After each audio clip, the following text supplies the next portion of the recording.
taturi golek bojo sing tresno sejati pungkasane sliramu digawe lara ora urung saikine dadi rondo nanging piye kabeh iki wis kepacut ibarat bubur bakal dadi sego mula ketonku iki tanpa upama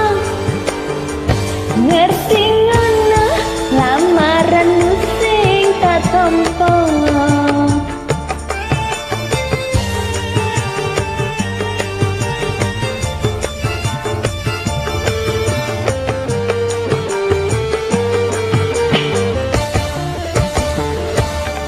apa iki ora perlu diketuni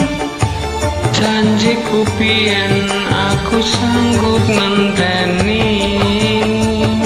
kowe lan aku muga dadi jodone ra kena prawane tak enteni randane ora nyono sampeyan sabar ngenteni ing nyatane tresnamu tulus lan suci sing tak suwun sing gedhe pangapurane antem tresna bebojoan selawase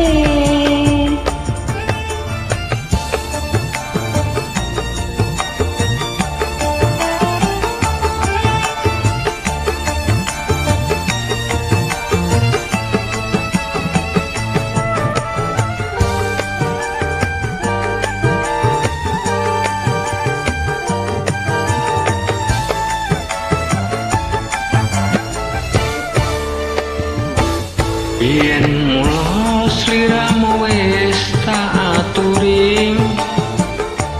golek bojo sing kaya welas sejati pungkasane sliramu digawe lara ora urung saikine dadi rondo nanging piye kabeh iku wis kepacut ibarat bubur bakal dadi sego mula ketonku iki tanpa upama ngerti ngono lamaranmu sing tak tampa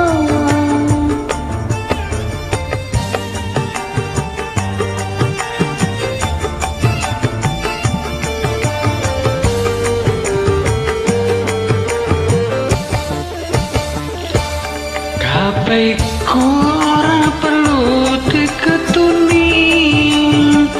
janjiku biyen aku sanggup ngenteni kowe lan aku muga dadi jodone kena prawane tak enteni randane ora nyono sampeyan sabar ngenteni ing nyatane tresnamu tulus lan suci sing tak suwun sing gedhe pangapurane antum tresna bebojoan selawase antum tresna bebojoan selawase